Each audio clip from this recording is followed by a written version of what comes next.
Penn State fans, how are you? Bob Flounders, Johnny McGonigal. It's blue-white game. I think we can still call it a game, not a scrimmage. Blue-white game week. It is Wednesday at lunchtime as we record this, Johnny. So we're about 72 hours away from the 2023. It'll be technically, this is James Franklin's 10th year. I don't think there was a blue-white game in 2020, but this is only his 9th one. But Johnny, what would you say to fans as far as expectations? Hopefully the weather's going to hold.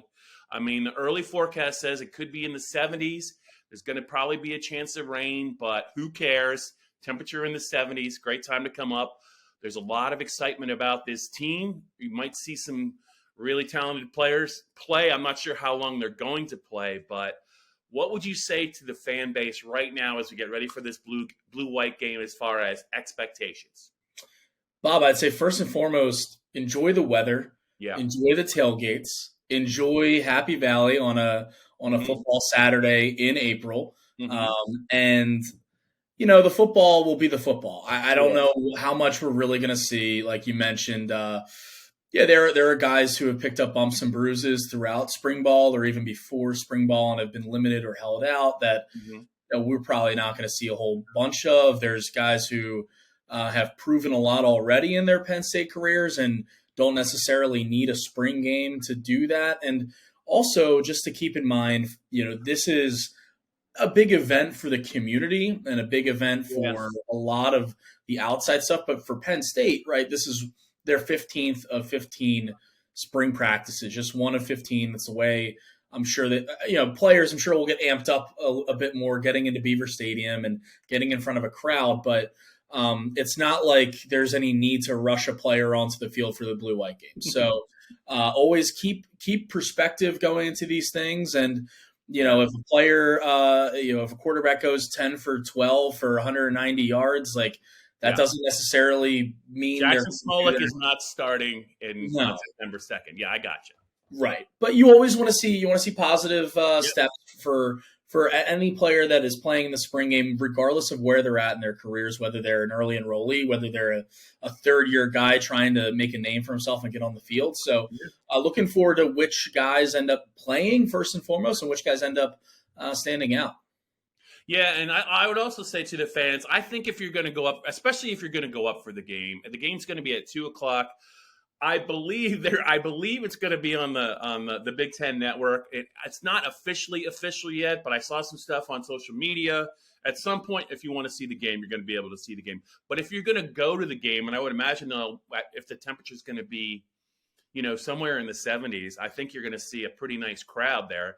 If you're going up to the game, I would just say, hey, it's a great time to kind of see the sights. And what I mean by that is I think you're going to see a lot of former players back in town for the game for a multitude of reasons.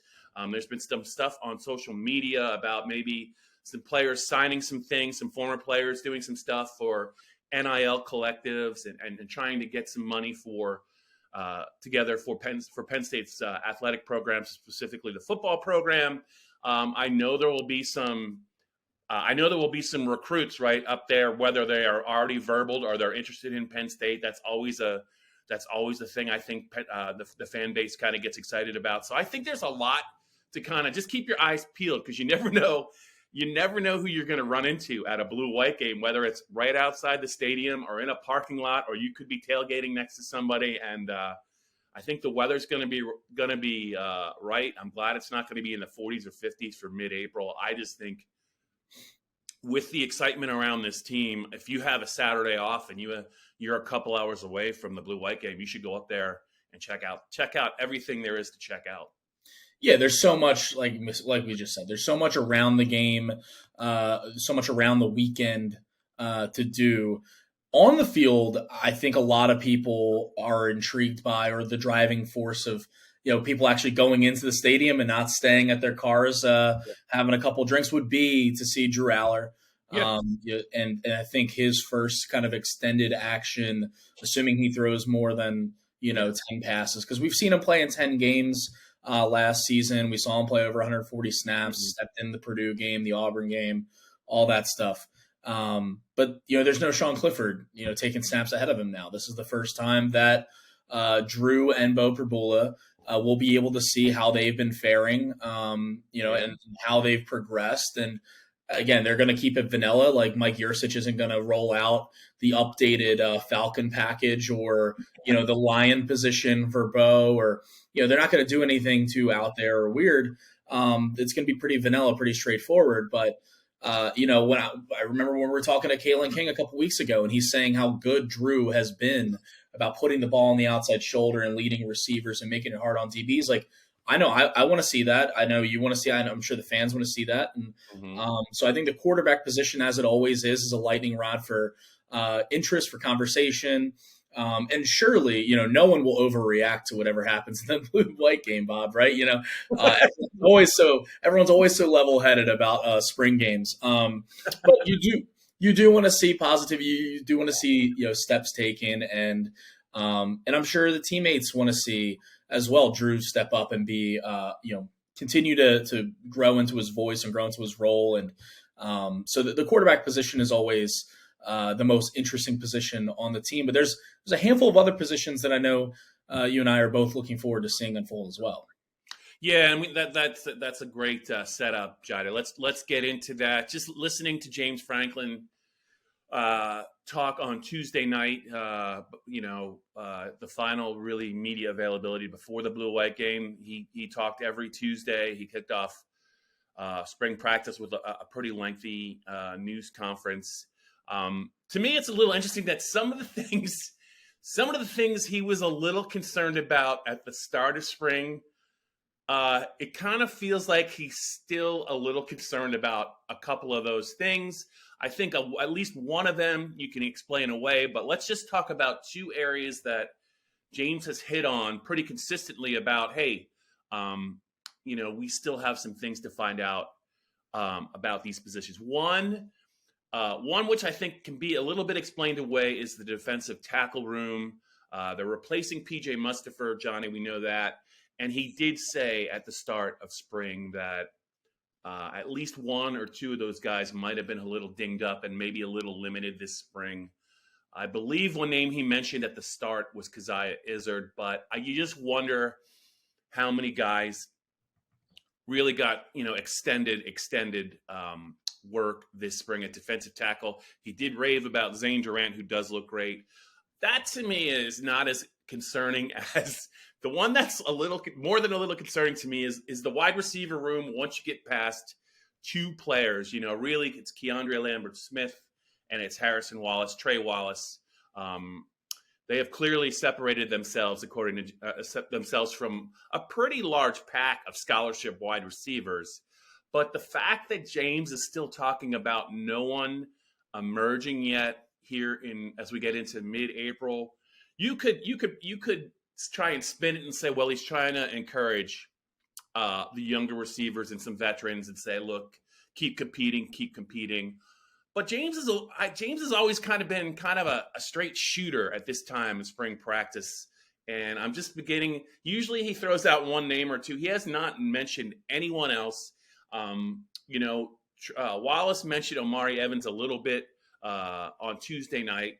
And they do, I think, have very high hopes for Dante Cephas from Penn State, the transfer portal addition that is expected to join the program, proven receiver in the summer. But you got to have more than three receivers. You got to have more than four receivers. It's just the way that it is.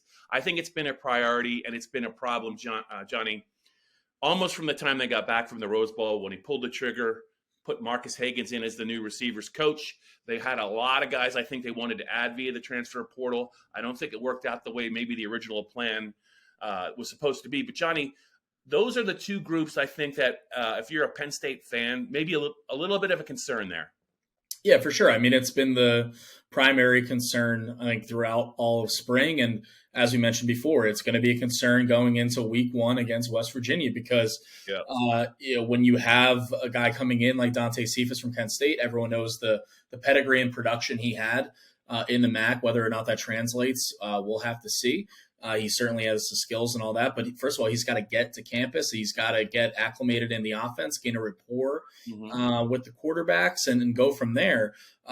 it is a positive that I think Keandre Lambert-Smith and Harrison Wallace have separated themselves because going into spring, I mean, they were relative question marks as well. I mean, Keandre has quite a bit of production out of like the third or fourth receiver role in this offense. And now without Parker Washington, without Mitchell Tinsley, you would want him to step up. And James was very forthright about that throughout spring camp, saying that, because I remember asking him, like, what's the next step you want to see from Keandre specifically? He said he needs to be a number one receiver. He needs to be a true number one. And, so that those are good positive signs, for Keandre and then for Harrison as well, who had shown flashes last season of what he could do, but he didn't really have the opportunity until the end of the year when Parker was hurt and he started playing a bit more.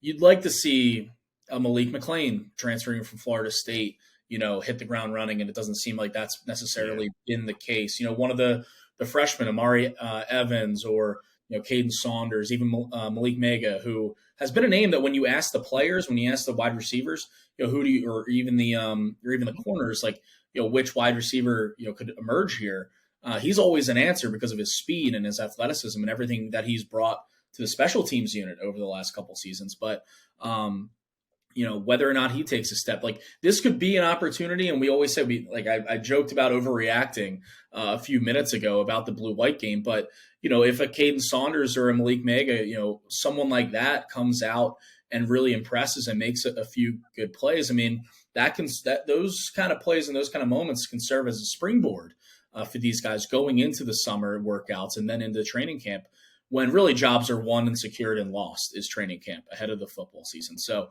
the wide receiver position is going to be a question mark. We're still going to be asking about this. We're going to have some similar questions about the group in August. But this is just another opportunity, and really the biggest opportunity for us to see where that group stands right now under Marcus Hagan's first-year wide receivers coach.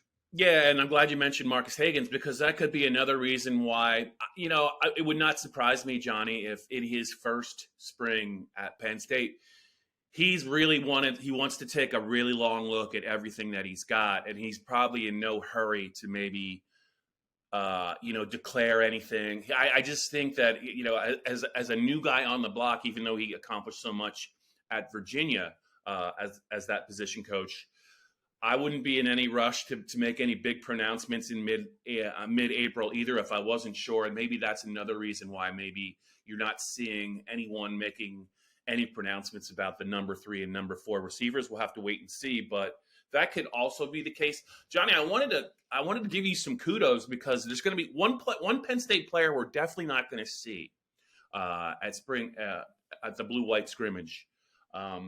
Is a recent addition, and I think you actually referenced him last week before the news became official, but Penn State has been able to address the running back room behind the two elite young 1-2 punch of Nick Singleton and Katron Allen. It was, Kevon Lee, transfer portal, right?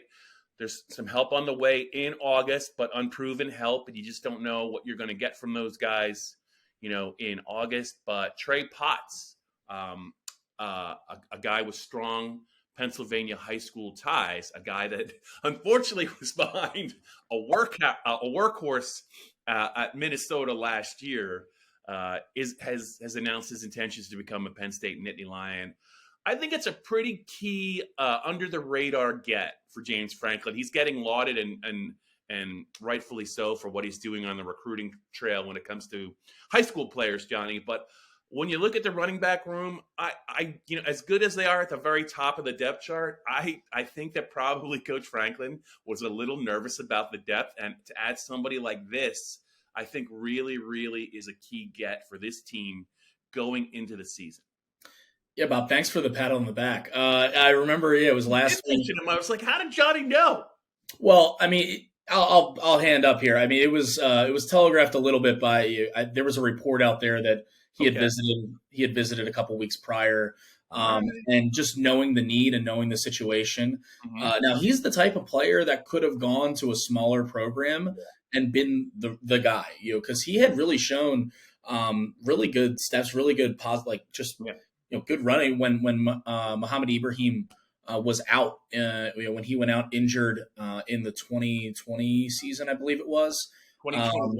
2021, yes, yeah. Mm-hmm. And he ended up rushing for over 500 yards, 6 touchdowns, and then picked up an injury himself, and then came back last season, and he was pretty limited after September last year in terms of the reps that they gave him in Minnesota, prompting him to enter the portal. And he's the kind of addition that Penn State needed, I think, in that running back room, and we had really harped on that throughout spring ball and even after the season because think about it, last year when they entered spring ball, they had Keziah Holmes and Devin Ford and Kevon Lee, and they don't have any of those three now.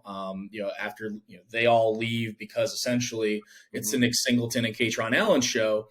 Trey Potts coming in, he's a Williamsport guy, was a star in high school there, and I just remember going before the Minnesota Penn State whiteout this past fall, walking towards the media entrance and going the other way from me was like 13, 14 people in Minnesota jerseys and customized Pots on the back. And I tried to get out my phone to take a picture of it, and I just couldn't get to it. Wish I had that proof, but just a little bit of foreshadowing, I guess, that they're going to have to get Penn State jerseys now. And so I'm sure it's really cool for him to be able to come home to Penn State, a school that he watched as a kid, and really good opportunity though for him, and good opportunity for Jaywan Sider to get a veteran tailback in that room that should something happen to Singleton or Allen, they would really need his veteran presence given the young guys coming in, the 2023 signees, and London Montgomery, who's coming off a torn ACL, and then Cameron Wallace, who was a late add to the class. Yeah. Let's move it along here on the Blue White Breakdown, Johnny, and talk about maybe some guys, some younger guys, whether it's January enrollees or second year players that you want to see, you didn't get to see quite enough of maybe last year, but you feel really good about them. Let's talk about some players that maybe we are both hoping to see. Like as we talk about this, Penn State's coaching staff can do what they're going to do. If a player is dealing with a minor injury at all, they're not going to tell us. And while we would really like to see these players, they're going to not take any chances in the middle of April. So these are players that if they're healthy, we are looking forward to see. Johnny, I will start. I was going to start with somebody else, but you just did a story on him. So I know I'm going to tee you up on that one. But a couple of players that I'm looking forward to see, even though, the quarterback is off limits, right? Dennis Sutton in his second year at 262 pounds. I think he's been giving offensive tackles hell all spring in practice sessions. I think he has become, if there was a gap going into spring between the top two guys, Chop Robinson and Adisa Isaac, who are, already NFL talents, I'm pretty sure that Denai has closed that gap very quickly. Olu Fashanu praised him for his practice and weightlifting, work habits, and the fact that he's really, really determined to become a better player. James Franklin said last night, those poor January enrollee tight ends just have not even come close, really, to blocking him in practice. Not a big surprise. I'm anxious to see him. And one other guy I'll mention that I want to see, because I want to see how he fits in, because I think they really like him, but they're also really pretty deep at corner and safety. Elliott Washington is a guy that I think is really going to help Penn State. I'm not so sure it'll be this year, but I mean, Penn State has shown, Johnny, that they don't care how deep the room is. If they think a player is really close to helping that team, they're going to get him. They're going to get him in as many games as possible. He's a guy I think that they really like. But Denai, for me, is a guy that, even though you can't hit the quarterback, I just think this year he's the guy that I really think can turn this defense from a very, very good defense into an elite defense. For sure. No, absolutely. And sticking with defense and younger guys, the person you left for me on a platter, I'll take in early enrollee linebacker Tony Rojas. Football is life. He is making he is making waves. He has made a big splash in spring ball as an early enrollee. Coming in, he had all the pedigree that you'd want out of a true freshman linebacker, a guy that you would hope to see get on the field early, like Abdul Carter did last year. You have 4 stars and Gatorade Player of the Year in Virginia. But he put on what James Franklin said was 29 pounds. And talking to Kalen King and talking to some other players, and it doesn't seem like that weight has phased him. It's been good weight. And Stacy Collins, who's the special teams coordinator for Penn State, but also works with the outside linebackers, just called him a natural talent. And he said he processes well for a young kid, someone who should still be in high school, but his spatial awareness and short area quickness.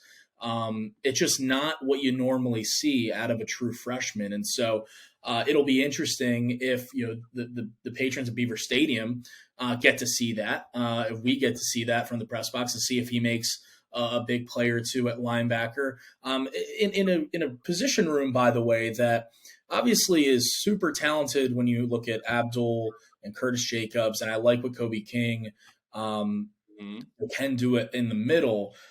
But beyond that, I mean, there's some depth. I don't even want to say concerns, maybe opportunity. Yeah. Keegan Wiley's there. Jonathan Sutherland is not there.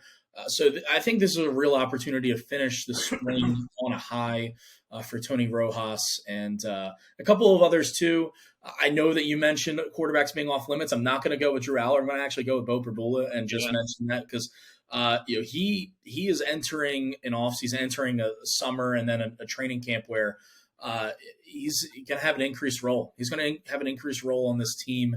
I know that it's a quarterback battle in name right now. We all kind of know who the guy is going to be at quarterback, but regardless, Bo Perbula, if he goes from 4th stringer, scout team last year to backup quarterback in the fall, and then you're an injury or an unfortunate situation away from being on the field for Penn State. I mean, you would like to see him play well. We didn't see him at all last year. He didn't play because he was stuck behind Clifford, Aller, and Veilleux. So we'll see what he's able to do. And then another one too is you mentioned a corner. You mentioned a young corner. I'm going to mention an older corner. Yeah. And go with Storm Duck because, from an off the field standpoint in the room leadership, like Penn State has loved what he's already brought coming over from North Carolina, but he was also an all ACC player for the Tar Heels last year. And, Kalen King is the number 1 guy in that room, but Storm Duck is going to push him. And if at the very least be the number 2 or even the number 3, because we know Johnny Dixon's going to push him as well. But I'm really looking forward to seeing what kind of player Penn State has in him. And we know that the defense has been given the offense, all it could handle this spring. And, for however many reps that they're out there, because they're older guys who, again, probably don't need to prove it as much in a spring game. But Storm Duck opposite Kalen King. Excited to see that. Yep. Let's wrap. Before we wrap it up, I wanted to just talk a little bit about Penn State's young offensive linemen, 3 January enrollees, and I don't know what we'll see from them. I don't know how far along they are, even though they are all considered, blue chip talents, starting with Javen Williams, Alex Birchmeyer, Anthony Donko. Those are the three January enrollees that certainly look like they're very close to being Big Ten players in their first year. They enrolled in January. I want to see them, but I have to say, I want to see, if he's healthy, I want to see Vega Ione. Now, James calls him Venga Ione. I don't know if there's an N pronunciation in there. Maybe you know this, but he keeps saying he's 360, and I watch him coming off the practice field, and it does not look – he is not roly-poly. He's just a large human being, Johnny, and I think he worked a little bit at center. I think, obviously guard is another place where he can excel at. He had a shining moment last year against Minnesota when he put a Golden Gopher on his back on Nick Singleton touchdown run.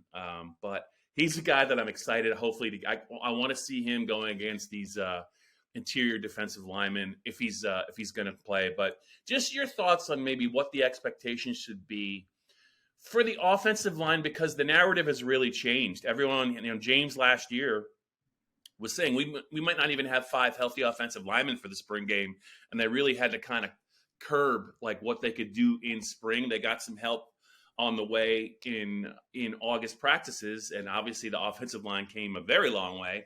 But I mean, this is a deeper offensive line. It's clearly more talented. Olu Fashanu is back. Landon Tengwall is healthy. There's a nice little battle going on at right tackle between Caden Wallace and Drew Shelton. Salim Wormley, if he's healthy, is going to be a fixture, I think, at guard. Hunter Norzad, got a chance to talk to him on Tuesday. He looks the part of being a center. I think he was a little bit banged up at the start, Johnny. But the young offensive linemen and maybe what they can do for Penn State from a depth perspective, I think if you're a Penn State fan, I might just take a look at some of the jersey numbers, some of the 70s and maybe some of the 60s that you don't necessarily recognize, because they are going to be sooner rather than later, Johnny. They're going to be a big part of the future of this offensive line. Absolutely. Look, I'd be surprised if Olu Fashanu suits up. What's the point? You talk about guys who should be put in bubble wrap and make sure nothing happens to them. Like, he is arguably the top guy. So, plus you have plenty of offensive linemen, you have plenty of depth, and you have plenty of young guys that really could use the reps and use the opportunity. I mean, think for Javen Williams or an Alex Birchmeyer, Anthony Donka to get out on the field at Beaver Stadium. I mean, that's going to be a really cool opportunity for them. And you're still sorting through the right tackle position with Caden and with Drew Shelton. Even you mentioned Vega. I need to nail down whether or not it's Venga or Vega. I'm not sure, and it's bugging me, but I don't know where the end's coming from, but I trust James Franklin's pronunciation. Yeah, I mean, you've got a handful of guys still. I mean, JB Nelson as well in there on the offensive line, and Nick Dawkins at center. So there's just a lot of moving. There's good moving parts. Like there's good fluidity, good competition along the offensive line. We have a pretty good idea of who that the first front will be, and Olu on the left side, Drew or Caden on the right. Mm-hmm. You've got Landon and Hunter and Sal on the inside.